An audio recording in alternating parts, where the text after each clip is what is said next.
디도서 1장 10절부터 16절입니다.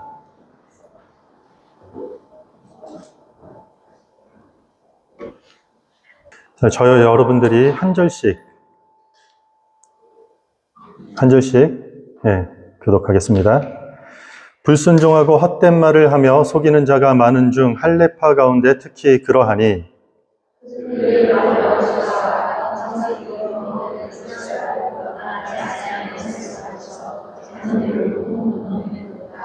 그레데인 중에 어떤 선지자가 말하되 그레데인들은 항상 거짓말쟁이며 악한 짐승이며 배만 위하는 게으름뱅이라 하니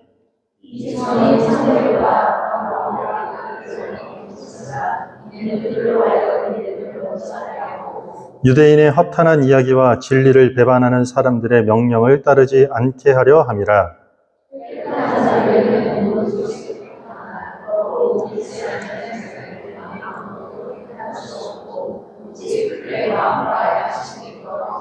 함께 읽습니다. 그들이 하나님을 시인하나 행위로는 부인하니 가증한 자요 복종하지 아니하는 자요 모든 선한 일을 버리는 자니라. 아멘. 자, 오늘은 디도서 두 번째 시간입니다. 익숙함이라는 주제로 하나님 말씀 함께 나누도록 하겠습니다. 우리 지난주에 기억나시나요? 디도서의 전체 주제는 이 그레데라는 그 섬에 있는 이제 막 새롭게 시작된 젊은 교회들이 있는데 그 교회들이 어떻게 더 앞으로 바르게 성장하기 위해서 무엇이 가장 중요한가입니다. 믿음으로 사람들이 모이기 시작한 그 교회 공동체가 어떤 모임 그 이상의 영적 질서를 잘 잡기 위해서 어떻게 해야 하는가를 다루고 있는 책이 바로 디도서의 주제입니다. 그래서 저희가 지난 첫 시간에 다뤘던 내용이 적당함에 대한 내용이었습니다. 적당한 어떤 그 유혹에 빠지지 않고 충만한 은혜를 사모하는 자들이 교회를 이끌 수 있도록 그러한 자들로 리더십을 세우는 것이 가장 중요한 임무였습니다. 그런데 교회가 여러분들 건강하게 세워지기 위해서 리더십을 잘 세우는 것만으로는 되지 않습니다. 좋은 리더십을 세우는 것만큼 중요한 다른 한 가지는 그 공동체에 뿌리내려 있는 어떤 죄악과 같은 문제를 뽑아내는 것입니다. 본문에 등장하는 그레데의 교회의 본질을 흐리게 하는 사람들이 있었습니다. 우리 읽은 10절과 11절을 다시 한번 보면 불순종하고 헛된 말을 하며 속이는 자가 많은 중 할례파 가운데 특히 그러하니 그들의 입을 막을 것이라. 이런 자들이 더러운 이득을 취하려고 마땅하지 아니한 것을 가르쳐 가정들을 온통 무너뜨리는도다. 교회의 본질을 흐리게 하는 사람들 중에 할례파들이 있었다라는 것이요. 여기서 말하는 할례파는 유대주의자들을 뜻하는 것입니다. 최초의 기독교 그리스도인들은 유대인으로서 예수님을 구세주로 받아들인 사람들이었어요. 그런데 기독교인이 된 유대 기독교인들 중에서 여전히 과거 자신들이 익숙했던 유대교 안에 여전히 머물려고 하면서 율법을 지키면서 자신들의 믿음을 드러내려는 사람들이 있었어요. 그게 할례파예요.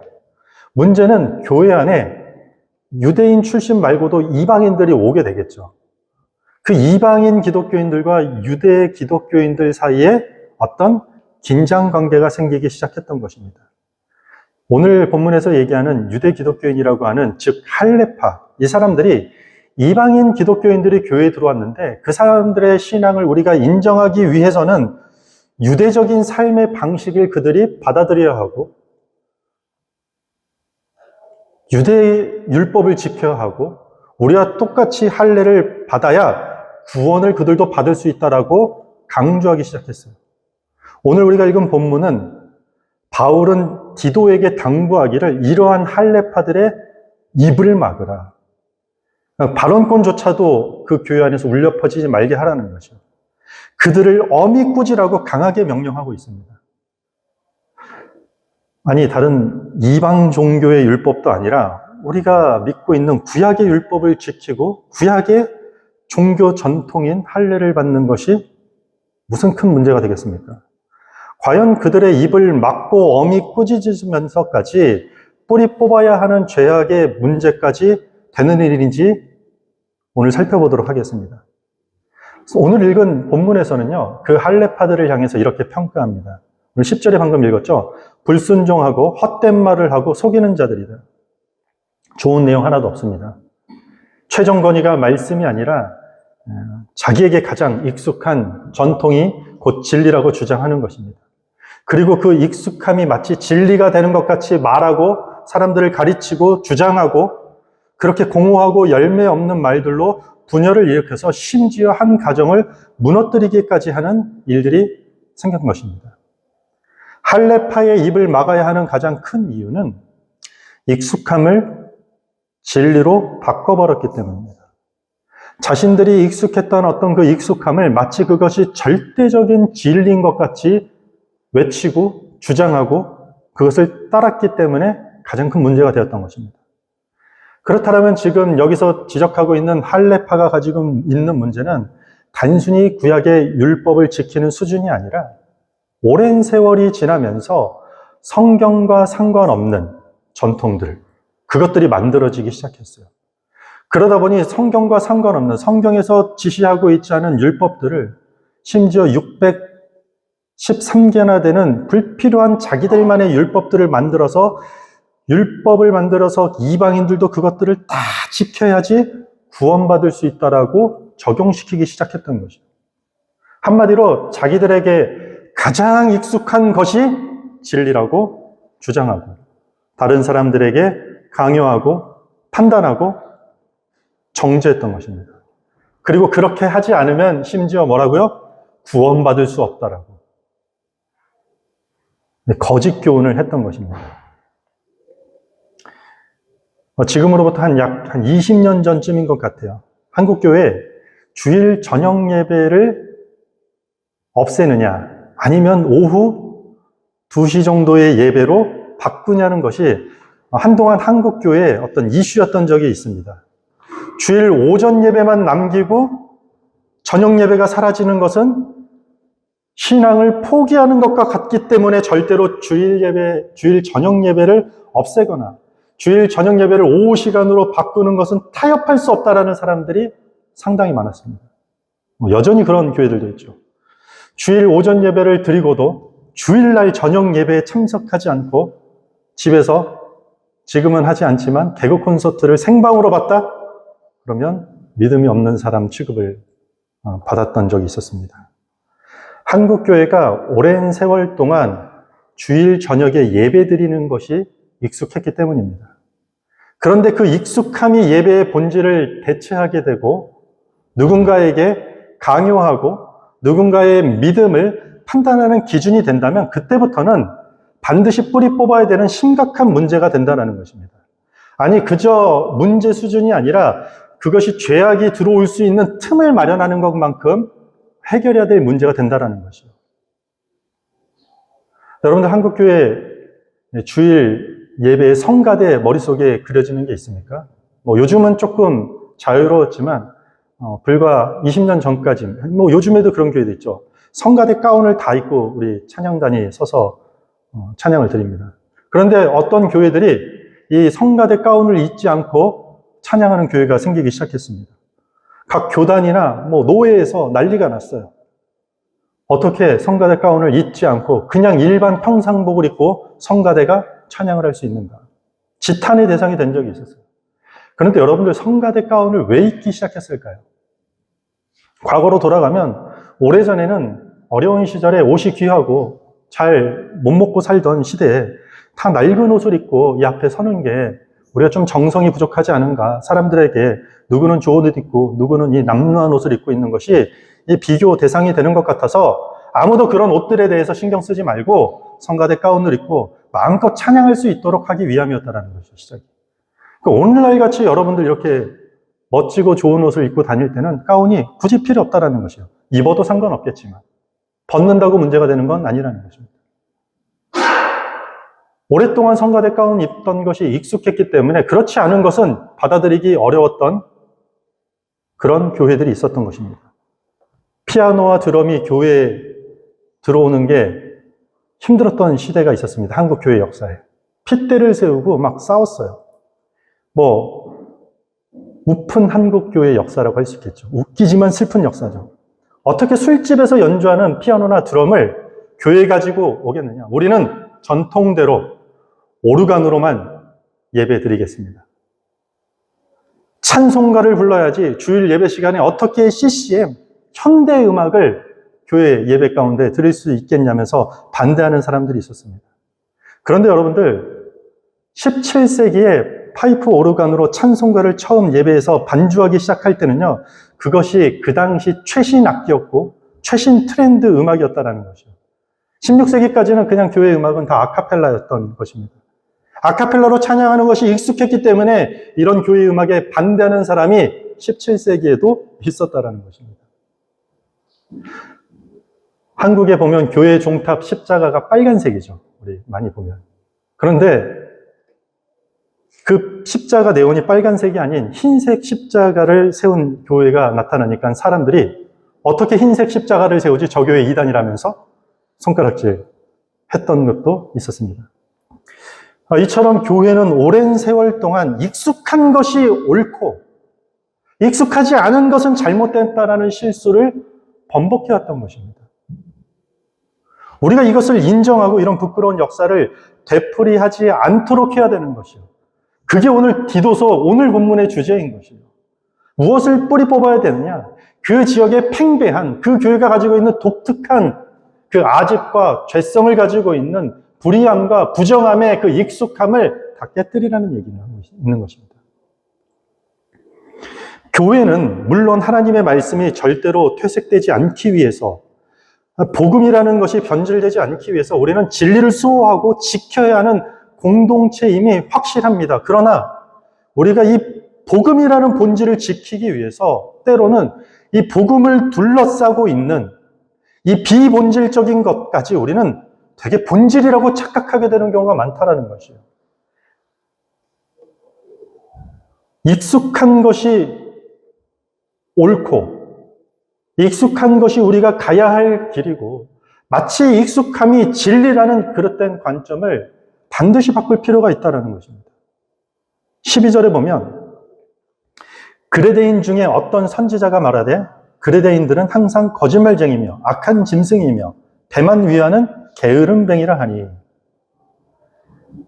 지금으로부터 주전 6세기 그리스의 7대 현인 중에 한 명인 에피메데니스라는 학자가 있었어요. 시인이고 철학자였어요. 당시 그리스 전체에 가장 존경받는 인물이었는데 바울이 지금 그 선지자를 지칭하면서 그 말을 인용하고 있는 것이요. 너희가 가장 존경하는 선지자의 주장에 따르면 너희 그레데 사람들은 너희를 평가하기를 항상 거짓말쟁이고 너희는 악한 짐승과 같고 배만 위하는 게으름뱅이라 하였다라는 것입니다. 그들이 어떤 삶에 익숙한 민족이었는지 핵심을 지금 짚고 있는 것이에요. 남을 속이는 거짓말과 자기 이익을 위해서 이웃의 희생에 아랑곳하지 않는 그 욕심과 탐욕이 이 오늘 본문에 등장한 그레데 섬이라는 곳에 뿌리 박혀 있는 지역적인 특징이라는 것이에요. 모든 사람들이 물론 다는 아니겠지만 그레데 사람들의 지역 특징이 거짓과 악함과 게으름에 익숙한 민족이라는 뜻이에요. 지금 이 환경이 어떻습니까? 자기들의 익숙했던 전통으로 돌아가려는 할례파가 있어요. 뿐만 아니라 여기서 익숙했던 거짓 생활과 악한 삶으로 다시 안주하려는 그레데 사람들의 목소리가 이런저런 목소리가 교회에 커지면서 교회의 본질인 진리를 흐리게 하는 사람들이 있었다는 것이죠. 우리는요, 익숙한 것이 옳다라는 착각을 너무 자주 하는 것 같아요. 젊은 신혼 부부들이 다투는 경우가 있습니다. 치약을 짤 때 그 통통한 허리 중앙을 한 손으로 쥐어 잡으면 둘 중 한 명이 분노를 합니다. 양말을 뒤집어서 아무 데다 번져놨다는 이유로 다툼을 하는 경우가 있습니다. 이유가 뭘까요? 익숙한 것과 익숙하지 않은 것을 옳고 그름으로 접근했기 때문에 다툼이 생기는 것이에요. 물론 익숙함 자체는요, 여러분들 문제가 되지 않아요. 익숙해야지 우리는 편안함을 느끼고요. 편안해야지 어떤 일에 능률도 오르는 건 사실이에요. 그런데 익숙함이 때로는 우리를요, 아주 무서운 곳으로 끌어가기 때문에 위험하다라는 것이에요. 마치 뜨거운 물에 개구리를 담그면 뛰쳐나가지만 미지근한 물에 넣어서 온도를 1도씩 천천히 올리게 되면 안주하다가 언젠간 죽는다라는 것입니다. 익숙함이 주는 위험성이 있다라는 뜻 아닙니까? 그레데 교회가 세워질 때 감격과 은혜가 있었습니다. 지상에 존재하는 모든 교회의 출발은 다 이렇게 출발합니다. 어떤 지상 교회가 하나님의 교회로 출발하는데 우리가 한번 난잡하게 살아봅시다. 있을까요? 우리가 이 지역사회에서 제대로 하나님 먹칠하면서 한번 우리 교회를 시작해봅시다. 없어요, 여러분들. 다 출발은 감격과 은혜라는 것이요. 우리가 하나님의 은혜로 구원받았습니다. 믿음으로 구원받았다면서 눈물을 지으며 감격과 감사가 있는 출발을 했다라는 것이요. 그레데 교회도 마찬가지요. 그 교회가 그런 과정을 거쳐서 지금 교회가 시작되고 그렇게 믿는 사람들이 모여들기 시작한 교회라는 것이요. 그런데 시간이 지나면서 점점 유대 기독교인들은 다시 익숙한 할례파 예전 과거로 돌아가고 싶은 것이에요. 그레데 오랜 악한 습성에 젖어 있던 사람들도 그냥 다시 익숙했던 거짓말로 들어가는 게 편한 것이에요. 이래야지 장사하기도 편하고 적당히 속이고 적당히 게으른 게 익숙했는데 다시 돌아가려고 하는 것이에요. 그것이 가장 익숙하기 때문이었던 것입니다. 사람은 조금만 지나면 다시 익숙한 것으로 돌아가는 습성을 가지고 있기 때문입니다. 갈라디아서 3장 3절에 보면 너희가 이같이 어리석으냐 성령으로 시작하였다가 이제는 육체로 마치겠느냐. 한 개인뿐만이 아니라 한 교회를 향해서도 이야기하고 있는 것이죠. 성령으로 시작했다가 육체로 마치냐면 호통치는 이유가 바로 그것인 것이죠. 은혜로 시작해요. 감사로 시작해요. 그런데 시간이 지나니까 다시 익숙한 것으로 돌아간다는 거죠.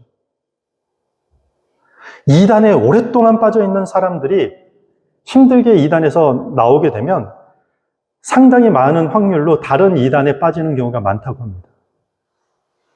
왜 그럴까요?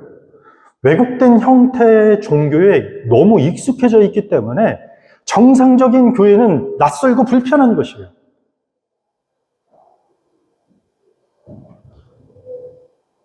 한 중년의 남자가 아내를 데리고 자기가 너무 좋아하는 한 식당으로 데리고 갔다고 합니다.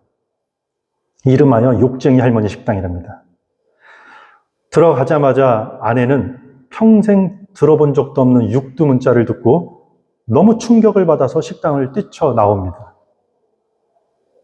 그런데 남편은 그 욕을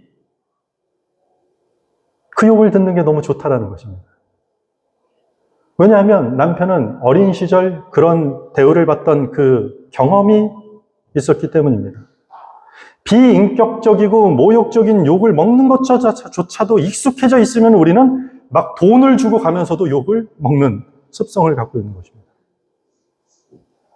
독일의 사회심리학자였던 에리 프롬은 자유로부터라는 도피라는 책에서 이렇게 말합니다. 인간은 자유보다 익숙함을 더 추구한다. 모든 인간은 자유함보다 익숙함을 더 추구한다라는 것입니다. 그래서 익숙함이 어떤 삶의 노예에서 벗어나는 것을 끝까지 방해하는 요소가 된다는 것이에요. 이스라엘 백성들이 출애굽을 해서 홍해를 건너 마른 땅에 막대기로 치면 샘이 솟아나고 밤에는 구름 기둥으로 밤에는 불 기둥으로 낮에는 구름 기둥으로 매일 만나를 맛보면서 이 기적을 경험한 이스라엘 백성들은 그 광야에서 날마다 하나님 앞에 불평하고 불만족스러움을 표출합니다. 그런 놀라운 기적을 보고도 다시 애굽에서 먹었던 것이 그립다고 불평을 해요. 노예로서 삶으로 돌아가고 싶다고 말하는 것이에요. 왜냐하면 그것이 400년 가까이 이스라엘 백성들한테 뿌리 내릴 만큼 익숙했기 때문이라는 것이에요. 주체성 없이 누가 시킨 대로 살아가는 그 노예 근성이 익숙했기 때문인 것이에요. 우리는 익숙함을 깨지 않으면요, 자유를 만끽할 수 없다라는 것입니다. 이스라엘은 광야에서 하나님이 주시는 만나와 불기둥과 구름기둥과 수많은 기적들을 훗날 40년이라는 시간 동안, 나흘 길이면 갈 곳을 40년이라는 시간 동안 경험합니다. 하나님 왜 이렇게 40년이라는 시간 동안 광야에 머물게 했습니까? 그들의 믿음 없음도 한몫했지만 과거의 노예 근성의 익숙함을 40년 동안 다 깨뜨리기 위해서였다는 거죠. 그리고 비로소 하나님이 약속하신 가나안 땅에 입성하게 되었던 것입니다. 우리가 신앙생활 하다 보면은요, 말씀대로 살려고 다 애쓰는 분들이 있을 것입니다. 개인마다 그 차이가 조금 있겠지만 기도하려고 하고 하나님과 더 가까워지려고 노력하는데 막상 우리 삶을 보면 너무 익숙하지 않은 어떤 상황과 환경에 직면하게 되는 경우가 있어요. 그때 이런 질문을 해요. 하나님, 신앙생활 제대로 하려고 하는데 왜 이렇게 어려움과 낯선 환경을 주십니까? 우리는 낯설면 불편해요. 불편하면 힘들어요. 그러니 이것은 하나님이 뭔가 우리를 잘못 이끄는 것 같은 오해를 갖게 되는 것이에요. 그런데 거기가 광야라는 곳이에요. 노예 근성과 같은 익숙함을 깨뜨리기 위해서 우리를 인도하시는 하나님의 광야에 우리가 서 있다라는 것을 우리가 잊어버리면 안 된다는 거죠. 그 광야 같은 낯선 길을 우리가 한 걸음 한 걸음 걸어갈 때 우리의 부정하고 우리의 불의했던 익숙함들이 다 깨져버리는 것이에요. 그리고 그때 하나님이 나와 함께 하시는구나.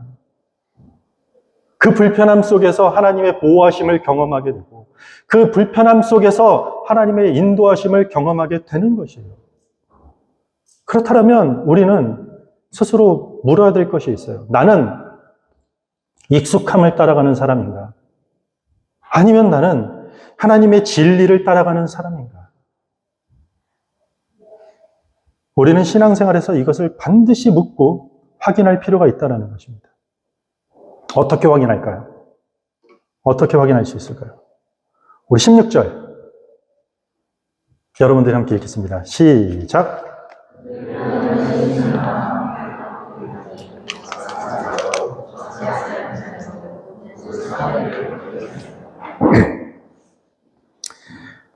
하나님을 시인한다라는 뜻은 대중 앞에서 고백한다라는 것이요. 그런데 그 신앙 고백과 뭐가 다르다고요? 행위가 다르다라는 거죠.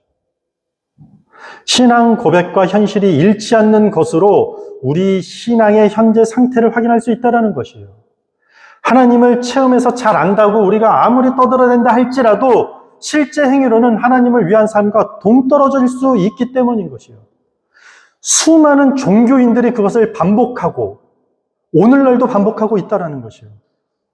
이것은 현실에서 하나님이 기뻐하시는 완벽한 삶으로 증명하라는 뜻이 아니에요. 어떻게 우리는 불가능해요. 그렇게 못해요. 아무도 그렇게 할 수 없어요. 단 우리가 이 땅 가운데 무엇을 이루고 사는지가 중요한 것이 아니라 무엇을 위해서 사는지가 중요하다는 뜻이에요. 신앙생활의 어떤 방식과 목적이 아니라 신앙생활의 방식과 방법이 아니라 신앙생활의 목적과 태도가 더 중요하다는 뜻이 되는 것이에요. 그 일을 선택하고 우리가 그런 행동을 하는 목적과 그 태도를 통해서 우리는 익숙함을 쫓아가는 사람인지 아니면 진리를 따르는지 스스로 분별하고 점검할 수 있다는 것이에요.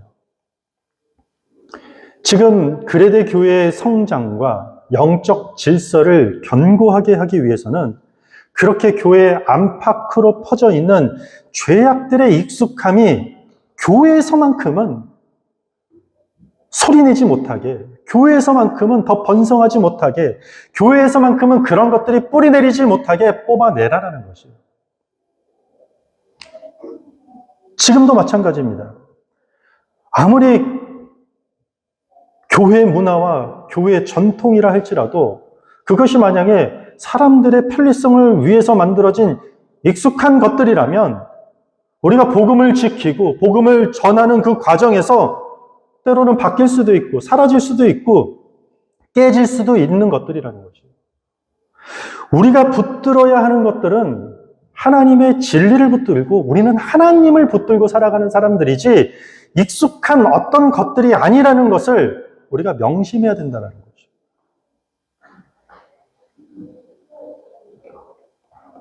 캘거리에서요, 매년 7월이 되면 스탬피드라는 지상 최대의 이런 아웃도어 쇼가 펼쳐집니다. 모든 관광객들과 주민들이 카우보이 모자를 쓰고 막 축제를 즐기는 행사입니다. 로데오 경기가 있고 역마차 경주가 있고 퍼레이드와 콘서트와 불꽃놀이를 통해서 과거를 회상하는 시간을 갖는 행사예요. 어떤 과거를 행사하냐? 편리해진 현대 사회 속에 사람들이 익숙해져 있다 보니 과거 서부 개척 시대의 그 개척 정신을 잊지 말자라는 의미에서 열리는 이벤트예요. 우리가 매주 드리는 이 주일 예배가 이런 스탬피드 축제가 되어야 되는 것이에요. 한 주간의 익숙함을 우리가 잠시 내려놓고 주일날 이 자리에 앉아서 신앙의 개척 정신을 회복하는 시간이 되는 것이에요. 우리의 삶의 디렉션을 익숙한 곳에서 다시 진리로 향하도록 매주 수정하는 시간이, 그렇게 영적 개척 정신을 다시 세우고 다시 점검하는 시간이 우리의 예배가 되어야 된다는 것이에요. 그것은 1세기 그레데 교회뿐만 아니라 21세기 우리 교회의 영적 성장과 질서를 세우는 데 있어서 반드시 불의하고 부정한 익숙함들이 다 깨져야 된다는 것이에요. 그렇기 때문에 익숙하고 익숙하지 않은 것들을 우리는 옳고 그름의 문제로 접근하고 그것을 가지고 세상 가운데 싸울 필요가 있다 없다? 없다는 것입니다. 가만히 생각해 보세요. 우리는 자꾸 익숙한 것이 진리인 것 같이 쫓아다니는 경우가 많아요. 내가 몇십 년 동안 경험했던 그 익숙한 것이 항상 옳다라는 고집에 쌓이게 된다는 거죠. 저는 3대째 목사예요. 어려서부터 그냥 교회에서 그냥 태어나고 교회에서 자랐어요. 저는 이런 개척해서 이런 형태의 교회가 익숙할까요? 익숙하지 않을까요? 사실 익숙하지 않아요. 저는 제일 좋아하는 찬양은 다 찬송가요. 웬만한 찬송가 여러분들 부르면 4절까지 다 외워요. 찬양을 들으면 찬송가만 들어요. 전통교회 예배 방식이 저한테 제일 익숙하고 편해요. 그런 전통교회에서 가서 그 전통교회 방식대로 사역하는 게 저한테 제일 편할 수도 있을 것이에요. 그런데 그것이 나쁘다 이 말이 아니에요. 때론 복음을 선명하게 전하고 우리가 하나님 나라의 복음을 확장시키기 위해서 그 익숙한 문화와 전통들이 불필요하다라면 깨야 된다라는 얘기를 하는 것이에요. 각자의 익숙함들이 다 있을 것이에요. 신앙생활에 신앙의 익숙함도 있을 것이고 여러분들이 삶에 여러 가지 익숙함이 있을 것이에요. 저는 지금 익숙한 것들은 다 깨져야 된다라는 얘기를 하는 것이 아니에요. 때론 그 익숙함이 우리를 안일하게 만들어서 그것이 절대적인 하나님의 말씀의 진리를 대체하는 데까지는 우리가 경계해야 된다라는 얘기를 하는 거죠. 장담하는 거 조심해야 돼요. 확신하는 거 조심해야 된다는 거죠.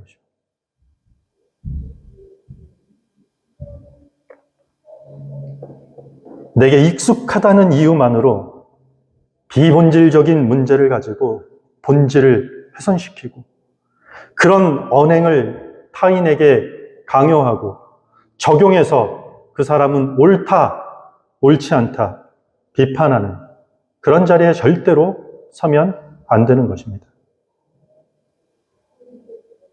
말씀을 정리하겠습니다. 신앙은 낯선 자리에서 성장하기 마련입니다.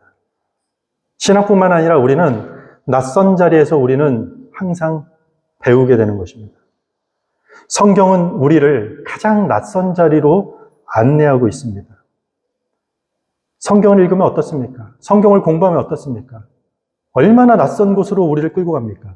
광야로 우리를 데리고 가고 사자굴로 우리를 데리고 가고 풍랑이 넘실대는 풍랑이로 우리를 끌고 가고 감옥으로 우리를 끌고 가고, 그렇게 낯선 환경으로 우리를 데려가서 그렇게 익숙하지 않은 환경 속에서 하나님이 인간을 얼마나 사랑하는지 보여주고 깨닫게 하는 것이 바로 성경 이야기입니다.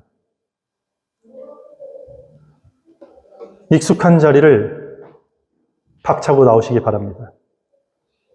낯선 자리에서 크고 위대하신 하나님의 사랑을, 그 크신 하나님을 만나는 성도와 교회가 되기를 주님의 이름으로 축복합니다. 다 같이 자리에 서서 우리 함께 찬양하겠습니다.